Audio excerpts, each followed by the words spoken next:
Bonsoir à tous, samedi 14 décembre 2019. Merci de nous rejoindre sur Gabon Première. Voici les titres du journal.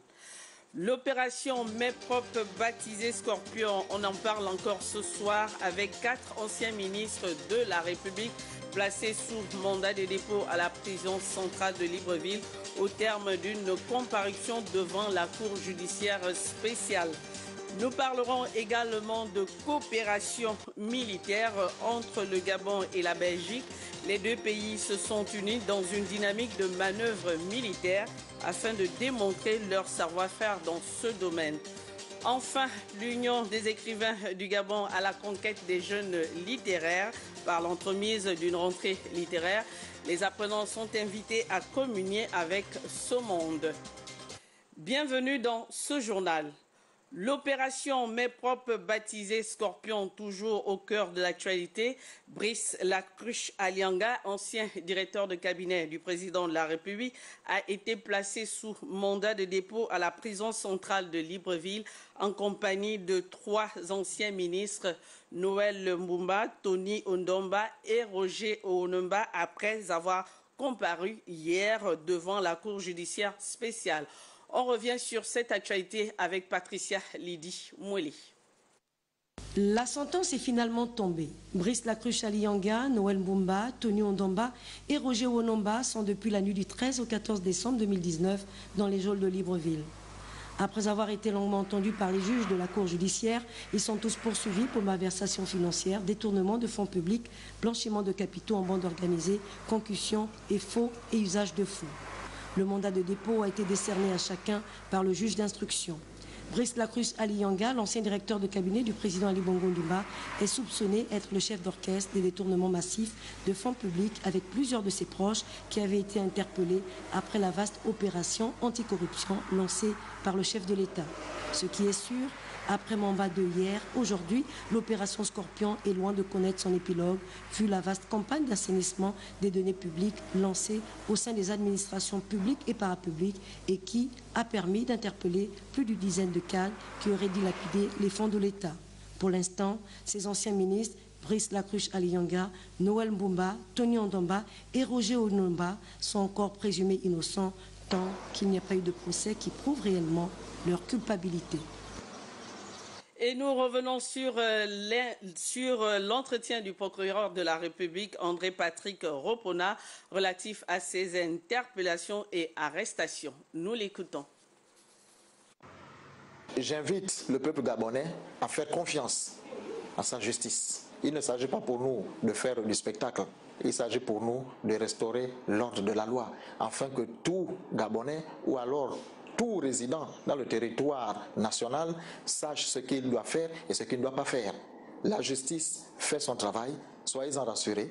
La justice ne subit aucune pression, nullement aucune pression, n'en déplaise à ceux qui pensent autrement.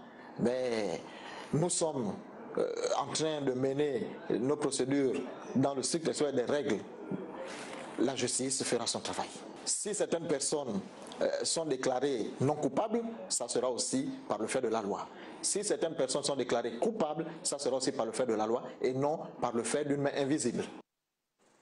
Et avec moi en plateau, Martial Chibinda, journaliste à la rédaction des actualités télévisées de Gabon Première. Alors, le gouvernement de la République est résolument engagé dans la lutte contre la corruption en République gabonaise. Martial Chibinda, bonsoir. Bonsoir Léa Bifan. Peut-on dire aujourd'hui, s'agissant de la lutte contre la corruption, que le ton avait été bel et bien donné par le président de la République, chef de l'État? Oui, justement, Léa, on se souviendra qu'à l'orée de son deuxième mandat, Ali Bongo Ondimba avait effectivement donné le ton. Nous étions le 14 septembre 2017, souvenez-vous, lors du séminaire gouvernemental au Cap Esterias, le chef de l'État marquait déjà d'une empreinte indélébile ce qui constituerait l'une des priorités de ce septennat, et nous citons justement la lutte contre la corruption et l'enrichissement illicite. Et à cette occasion, devant la presse nationale, eh bien, le président de la République s'était désolidarisé de ceux des grands commis de l'État qui, plutôt que de servir, eh bien, se seraient servis. Le message est réitéré, Léa, 2 ans plus tard, et l'histoire le retiendra. Le 8 juin dernier, à l'occasion du discours commémorant le 10e anniversaire du décès d'Omar Bongo Ondimba, Ali Bongo Ondimba déclare ouvertement la guerre contre la corruption. Pour preuve, dans la foulée, le ministère de l'enrichissement illicite est créé. La détermination de son premier responsable de l'époque était perceptible et avait d'ailleurs occasionné quelques commentaires. Francis Nkeya, qui a d'ailleurs fait son retour dans le gouvernement récemment remanié. Et pourtant, Martial, au départ, nombreux sont ceux qui avaient pensé à une simple opération de diversion, une fois de plus. Oui, mais c'était là sans compter sur la détermination du chef. Tous ceux qui avaient pensé à une simple opération de diversion, comme cela, vous l'avez dit, a trop souvent été malheureusement le cas, se sont, semble-t-il, mis le doigt dans l'œil. La preuve, c'est que depuis plusieurs semaines, effectivement, interpellations et garde à vue se succèdent. Et il ne s'agit plus uniquement, Léa, que de monsieur tout le monde. Tous les dépositaires de l'autorité de l'État doivent désormais rendre des comptes, cadres supérieurs, directeurs généraux, conseillers, élus et même des ministres. Le cas patent de la nuit dernière, des 4 membres du gouvernement placés sous mandat de dépôt et écroués à la prison centrale de Libreville, d'où ils vont attendre le procès qui devra faire la preuve de leur culpabilité, car tant que cela n'a pas été démontré, eh bien, ils sont présumés innocents. Et que dire alors de l'opération Scorpion? L'opération Scorpion, c'est 3 anciens ministres aux arrêts, un ancien ministre élu député, un maire également, un ancien porte-parole de la présidence de la République et puis 5 directeurs généraux et 4 cadres administratifs écroués. 2 mémoires de journalistes, Léa, après Nguéné 1 en 2003, Nguéné 2 en 2015 et Mamba en 2018. L'opération Scorpion actuelle est pour l'heure celle qui aura marqué le plus en termes de détermination, sans tenir compte de quelque influence que ce soit, dans cette lutte contre l'impunité, autant que le chef de l'État qui a marqué là sa ferme détermination. Eh bien, les Gabonais souhaitent et espèrent plus que jamais que la lumière soit faite sur l'utilisation et la destination des deniers publics issus de leurs contributions. Merci Martial Chibinda pour toutes ces précisions. C'est moi. On reste sur l'opération Scorpion avec l'élu du 3e arrondissement de Libreville, Serge William Akasaga Okinda, qui a édifié les notables de sa circonscription politique sur le bien fondé de cette opération. Wilfried Mpiga, Voima, Guy Franklin Manenga, les détails. C'est en sa qualité de leader d'opinion, par ailleurs élu du 3e arrondissement de la commune de Libreville, que Serge Williams Akasaga Okinda a tenu à édifier les notables du quartier Pondakébé sur l'actualité de l'heure. Le président de la République vient de refaire un nouveau gouvernement et nous sommes venus lui renouveler notre attachement, notre confiance. Et parmi les promotions, les nouvelles promotions, il y a celle de M. Noureddine Bongo Ondimba qui doit bénéficier des mêmes opportunités, des mêmes aspirations. Son nom, son patronyme ne doit pas être un frein pour une accession à une responsabilité quelconque. Les détournements des deniers publics demeurent un frein au développement. Cette pensée a été sans cesse défendue au cours de cette rencontre. Le président de la République a suffisamment fait confiance et a suffisamment été trahi. Le vol au Gabon freine le développement. Concernant l'opération Scorpion, l'élu encourage la justice à faire son travail. Il faut laisser la justice continuer à faire son travail. Ces opérations ne visent pas des personnes par rapport à leur appartenance politique, par rapport à leur appartenance ethnique ou raciale. Ces opérations visent des gens qui ont commis des délits. Cette rencontre aux allures pédagogiques se présente comme le démarrage de la tournée de sensibilisation qui va le conduire dans les différents quartiers du 3e arrondissement de la commune de Libreville. Le membre du bureau politique du Parti démocratique gabonais de la commune de Bitam, Jules Mbélé Aseko, a également échangé avec les siens sur cette question de l'opération Mamba et les autres mesures gouvernementales. On fait le point avec Gabriel Guillain, les mamies, Hervé Ndigé. Jules Mbélé Aseko, membre du bureau politique du Parti démocratique gabonais, par ailleurs maire de la commune de Bitam, a tenu, à travers cette rencontre, évoquer l'actualité politique du moment avec les membres du Conseil national et militantes et militants de cette formation politique, notamment sur les récentes arrestations liées au détournement des deniers publics qui impliquent certains cadres de la commune de Bitam. Depuis quelques semaines, l'actualité politico-judiciaire de notre pays révèle la découverte des réseaux sur des faits présumés de corruption, de blanchiment et de détournement des deniers publics qui impliqueraient des hauts cadres du pays, dont certains sont actuellement en détention préventive. Aussi, si ces révélations s'avéraient fondées, les militantes et les militants du PDG des 3 fédérations de la commune de Bitam ne sauraient être solidaires de ces pratiques antipatriotiques et préjudiciables pour notre nation. Autre actualité à retenir de cette rencontre, le programme politique pour l'année 2019-2020, décliné par le membre du bureau politique. Ce programme va s'articuler sur les principaux points suivants. Retrouvailles de tous les statutaires du parti à Bitam le samedi 21 décembre 2019 à Bitam. Renouvellement des structures de base. Mise en place d'un comité ad hoc des cadres du parti pour réfléchir sur les questions du développement de notre ville qui aura 3 mois pour rendre un rapport y relatif. Les membres du bureau politique et les membres du Conseil national PDG de Bitam ont par ailleurs réaffirmé leur engagement à soutenir la politique du chef de l'État Ali Bongo Ondimba. Le cap a été fixé pour 2023. Libreville, la capitale gabonaise, abrite dès mardi prochain la 9e session extraordinaire de la Communauté économique des États de l'Afrique centrale. Ainsi, une réunion préparatoire vient d'être présidée par Alain-Claude Bilébizé, ministre des Affaires étrangères. Compte rendu, Larding Mamba, Sandy Adabé. C'est une réunion technique et stratégique en prélude au sommet extraordinaire de la Communauté économique des États de l'Afrique centrale qui s'est tenue à Libreville au Gabon. Prévu pour le mardi 18 décembre prochain, le ministre gabonais des Affaires étrangères et le secrétaire général de la dite institution peaufinent les derniers réglages. C'est une réunion entre les experts, les hauts responsables de la CAC en charge de l'organisation et une réunion donc entre le comité d'organisation de la CAC commun avec le ministère des Affaires étrangères. L'objectif, c'est faire le point sur toutes les dispositions pratiques que nous avons prises pour que le sommet se déroule dans de bonnes conditions. La 9e session extraordinaire de la conférence des chefs d'État et des gouvernements sera consacrée essentiellement à la révisitation des tests liés à l'organisation sous-régionale. Donc c'est vraiment une rencontre sur le plan de l'organisation du Conseil des ministres et du sommet sur la réforme de la CAC. C'est vraiment des aspects pratiques avec nos collaborateurs des affaires étrangères, collaborateurs du secrétaire général de la CAC. Nous sommes assez avancés, nous sommes prêts. Ces assises permettront aux 11 États membres d'examiner et valider le rapport final des travaux des ministres et les 5 tests fondamentaux relatifs à la réforme institutionnelle de l'organisation.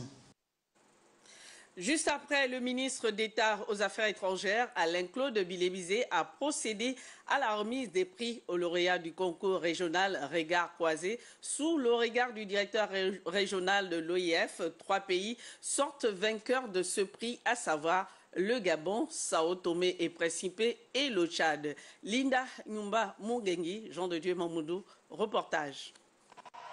Le collège Calazans de Libreville, suivi du lycée Maria Manuela Margarido de Sao Tomé et du collège évangélique de N'Djamena sont les 3 établissements scolaires des pays membres de l'OIF en Afrique centrale qui ont été proclamés vainqueurs du concours régional Regard croisé 2019. Ils ont réalisé les meilleures pièces de théâtre autour des bienfaits et méfaits des réseaux sociaux sur la jeunesse. À travers le théâtre, on exprime beaucoup de choses et on apprend beaucoup de choses. Je vous remercie. Je vous remercie. La connaissance du thème abordé, la qualité du document audiovisuel, l'originalité du scénario et le décor sont les critères de sélection appliqués par un jury essentiellement composé de professionnels du domaine. Un défi relevé pour l'organisateur de ce concours. Le bureau régional de l'OIF pour l'Afrique centrale a voulu relayer l'initiative sur le vivre ensemble lancée en mars 2016 par la francophonie en réaction au phénomène croissant de radicalisation violente, qu'elle soit religieuse, idéologique ou politique des jeunes et face à la multiplication des actes terroristes survenus dans l'espace francophone. Cette initiative sur le vivre ensemble a su créer un vaste mouvement de mobilisation citoyenne des jeunes sur les réseaux sociaux et a confirmé le besoin de libre expression des jeunes sur tous les sujets de société et de renforcement du lien social. Regard croisé 2019 s'est déroulé dans les 10 pays membres de l'Organisation internationale de la francophonie et c'est la première fois depuis 2012, année de création de ce concours, qu'une cérémonie de remise de prix est organisée au Gabon. Et maintenant, la coopération militaire avec la fin des manœuvres militaires gabono-belges. Cette cérémonie rehaussée par la présence du ministre de la Défense nationale, Rose Christiane Osuka Raponda, a eu le mérite de reconnaître la valeur des militaires gabonais et belges via des décorations. On fait le point avec Esmine Kayumba et Pierre Claver est là. La cérémonie de décoration et de remise de brevets parachutistes intervient au terme des manœuvres militaires belgo-gabonaises. Pour cet exercice, baptisé Tropical Storm 2019, ils sont plus de 100 Gabonais qui ont été brevetés. Tropical Storm 2019 aura été pour nous une excellente opportunité d'entraînement et d'évaluation des divers domaines de spécialité pour l'acquisition des savoir-faire tactiques et techniques, notamment dans le combat en zone urbaine, en jungle, puis largage et parachutage des personnels et matériels, et la mise à terre des combattants à bord d'un hélicoptère en stationnaire. Les manœuvres militaires avaient pour objectif non seulement de démontrer la capacité des militaires belges à opérer dans des conditions tropicales, mais aussi de permettre aux militaires gabonais de profiter de l'expérience belge en la matière. Que 2019 est finalement devenue une excellente année en matière de parachutage. Je peux ainsi, avec beaucoup de satisfaction, vous annoncer que cette année, rien qu'au profit de l'armée du Gabon, nous avons effectué 220 sauts de recyclage afin de compléter les brevets de 2017. 87 sauts dans le cadre de l'exercice, 336 sauts de brevet A gabonais et 51 sauts pour le brevet belge. La présence du ministre d'État, ministre de la Défense nationale à cet événement témoigne de l'importance qu'accordent les plus hautes autorités à cette coopération entre le Gabon et la Belgique dans le domaine militaire. Cette cérémonie était bel et bien présidée par Rose Christiane Osuka Raponda, ministre d'État en charge de la Défense nationale. De son côté, Jean de Dieu Mukani Iwangu, ministre de l'Enseignement supérieur et de la Recherche scientifique, a présidé la cérémonie d'installation du nouveau directeur général de l'Agence nationale des bourses du Gabon. C'était en présence de nos reporters Hervé Nzigué et Cabrel Guillain Lemami.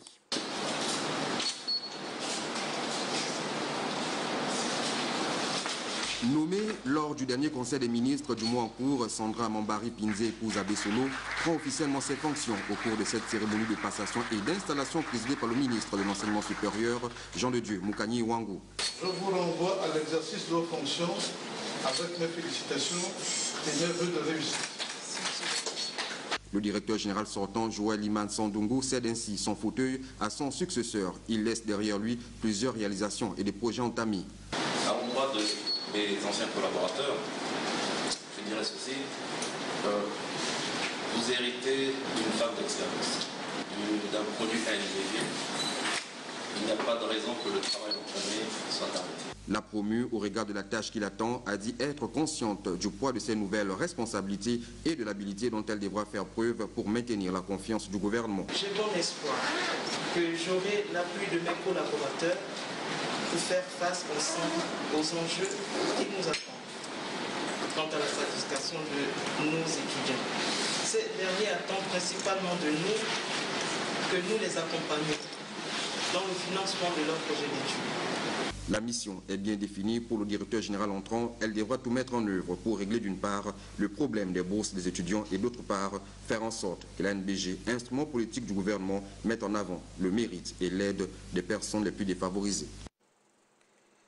Suite à la demande d'audience introduite au cabinet de Monsieur le ministre des Travaux publics, de l'Équipement et des Infrastructures et de l'Habitat par le syndicat libre des transporteurs terrestres du Gabon, audience relative aux plaintes exprimées par l'ensemble des transporteurs urbains, sururbains et interurbains sur l'état d'une grande partie des axes routiers, particulièrement la coupure observée au PK 80 sur l'axe Ntoum-Kango.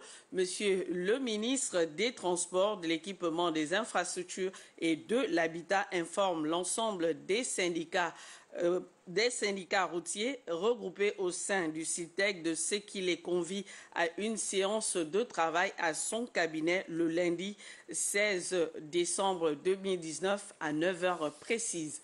La suite du journal. Les professionnels de la communication à l'école du savoir, de la santé sexuelle et de la reproduction. Un séminaire de formation qui a permis également aux hommes et femmes de médias d'étudier les objectifs du développement durable. Autant de thèmes à l'ordre du jour de ces assises qui ont vu la participation d'Annick Onkassa pour le compte de notre rédaction. Renforcer les capacités des hommes et femmes des médias en santé sexuelle et de la reproduction chez les adolescents et les jeunes, c'est le but de cette formation initiée par le Fonds des Nations Unies pour la population. Ces informations ont été pour moi importantes dans la mesure où je pourrais traiter dorénavant la question liée à la santé sexuelle et reproductive sous un autre angle parce que j'ai eu des formations complémentaires à ce sujet. Plusieurs modules ont été longuement abordés. Cet objectif, en fait, il est lié au fait du besoin au sein des populations d'avoir accès à l'information correcte et actualisée en matière de santé sexuelle et de la reproduction. Cette collaboration qui se veut pérenne peut se faire grâce à cet instrument qui est le réseau des communicateurs en population et développement. Cet atelier permet d'établir un partenariat entre l'UNFPA et les professionnels de la communication pour la réalisation de zéro besoin non satisfait, zéro mortalité maternelle et zéro violence basée sur le genre. Nous vous l'annoncions dans notre édition d'information d'hier, la grève des commerçants de Libreville dès ce lundi. Eh bien, il n'y aura pas grève lundi et pour cause, les revendications des commerçants ont été déposées sur la table du ministre du Commerce, Hugues Badinga Madia, qui a aussitôt entamé les négociations avec ces derniers par le canal du directeur général du Commerce. Esmine Kayumba, Pierre Claverella, reportage. Dans cette salle, le directeur général du commerce et le syndicat des acteurs du commerce. L'objet des échanges n'est tout autre que le préavis de grève des commerçants qui menaçaient de fermer les boutiques dès ce lundi 16 décembre. Après plus de 5 heures d'échange, le médiateur du ministre sort de là satisfait vu que la menace de grève est levée. Étant entendu que ces revendications ont un caractère transversal parce que les ministères sont nombreux à être impliqués dans les contrôles, donc le caractère interministériel de ces préoccupations fait en sorte que le ministre du Commerce sera obligé de saisir le Premier ministre chef du gouvernement pour qu'un arbitrage soit donc fait à ce niveau-là. C'est la déclaration que je voulais faire en présence des syndicats qui ont bien voulu, et je les en remercie, de lever le mouvement de grève qui était prévu pour lundi, mardi et mercredi pour que nous puissions rentrer en négociation dès lundi. Pour les commerçants, il s'agit d'une suspension, le temps de rentrer en négociation avec les autorités de tutelle. Si le ministre du Commerce a essayé de regarder dans le sens de ce que nous revendiquons, c'est déjà une opportunité qui nous amène à penser que nous sommes en de bonnes mains. Afin de trouver des solutions durables à ce problème, les différentes parties prenantes vont entamer les négociations dès la semaine prochaine. Une bonne nouvelle pour la population. Par ailleurs, la Confédération gabonaise des syndicats des commerçants a tenu une conférence de presse ce matin. Au cours de cette conférence, elle a dénoncé les agissements de certains syndicats et appelle les commerçants à la vigilance. Nous vous proposons un extrait du responsable de cette confédération. Il est au micro de Rita Abogondong et Arnaud Mengue. Si nous vous avons appelé, c'est parce que nous voudrions communiquer sur une situation qui nous préoccupe, celle relative au mouvement de grève, une fois encore lancé par la coalition de certains syndicats et acteurs du commerce. En réalité, ou du moins les membres de la coalition en réalité sont, pour certains, sont des membres fondateurs de la Confédération gabonaise des syndicats de commerce. Donc, ils sont partis de la Confédération gabonaise des syndicats de commerçants parce que tout simplement la Confédération leur a amené à l'ordre pour leur dire tout simplement que lorsque vous travaillez ou lorsque vous êtes une organisation confédérale, il y a des principes et des règles à respecter qui sont régis, n'est-ce pas, par les dispositions statutaires réglementées. L'autre élément, l'autre reproche qui leur est fait, c'est de leur dire tout simplement que les autorités ne sont pas des adversaires de commerçants. Les autorités sont des partenaires des commerçants. Et en tant que partenaire, on doit souvent avoir des démarches plus ou moins responsables pour qu'on ait une écoute attentive auprès de l'autorité. Et c'est ensemble, avec les administrations, qu'on peut trouver des solutions pérennes avec toutes les administrations de contrôle. Direction la province du Haut-Ogooué pour parler de la pénurie du carburant. Les populations de cette ville éprouvent d'énormes difficultés pour se déplacer. Le manque de carburant serait à l'origine de ce désagrément. La correspondance est signée Jacob Mukwangi et Aimé Joël Adjaï. De leur formule chimique universelle CNH2N+2, les hydrocarbures font défaut dans le sud-est, précisément dans les villes de Mwanda et Franceville. Panne sèche dans les rues, file d'attente kilométrique devant les stations-service, barricades aux moyennes des chaînes annonçant la rupture de l'essence et du gasoil. Chauffeurs et autres riverains ne savent plus à quel saint ni prophète se vouer. On vit dans la galère. Tu ne vois pas la queue là? Mais c'est pas bon. Tout est devenu cher, on ne contrôle plus rien. Les chefs banques et banques. Ils ont raison, parce que la route est bloquée. Donc vous voyez, ça y est un peu au carburant, ça coûte partout. Chacun bagarre pour vendre à son prix. Quand à chaque fois il y a un train, il y a des déraillements. Voilà pourquoi aujourd'hui nous souffrons. Et quand nous souffrons comme ça, nos clients aussi prennent aussi un coup. Il y a un manque de carburant, donc on se retrouve vraiment déphasé du jour au lendemain. Le trajet qui coûtait 1000 francs se retrouve à 2000. C'est vraiment un problème, parce que les gens ont du mal à se rendre à l'école, les gens ont du mal à aller dans leur lieu de travail. Vraiment, c'est compliqué. Non, c'est pour que le carburant vienne. Si le carburant vient, on est content. Et puis, même les populations sont contentes. Dans ces deux villes qui connaissent un développement démographique important et une augmentation du parc automobile exponentielle, tous et chacun évoquent la lancinante question de la route. Autant que nous sommes, nous subissons tous vraiment les affres de cette situation qui serait due par la détérioration de la voie ferroviaire. Nous souhaiterions que les choses se normalisent. À quand donc la fin du calvaire? That is a big question. L'Union des écrivains gabonais reprend ses activités à la faveur de la rentrée littéraire dans un lycée de la place. L'objectif étant d'amener les apprenants à aimer la littérature. Larding Mamba, Médard Eric Engeng, reportage.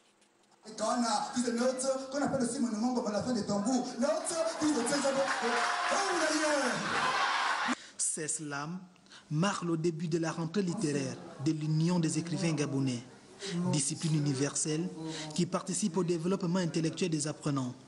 Les œuvres gabonaises ont toute leur place dans l'univers livresque. Nous avons une bonne littérature, mais cette littérature manque de promotion, manque de soutien, manque d'encadrement. À travers le livre, il y a véritablement une jonction qui se crée. Le livre, c'est l'identité d'un peuple et le livre peut permettre justement de véhiculer cette culture. Le livre gabonais est confronté à un véritable problème de piratage. ce qui plombe la dynamique et l'émergence de la littérature gabonaise. L'écriture gabonaise a toutes les qualités que l'on rencontre dans toutes les écritures. Vous comprenez?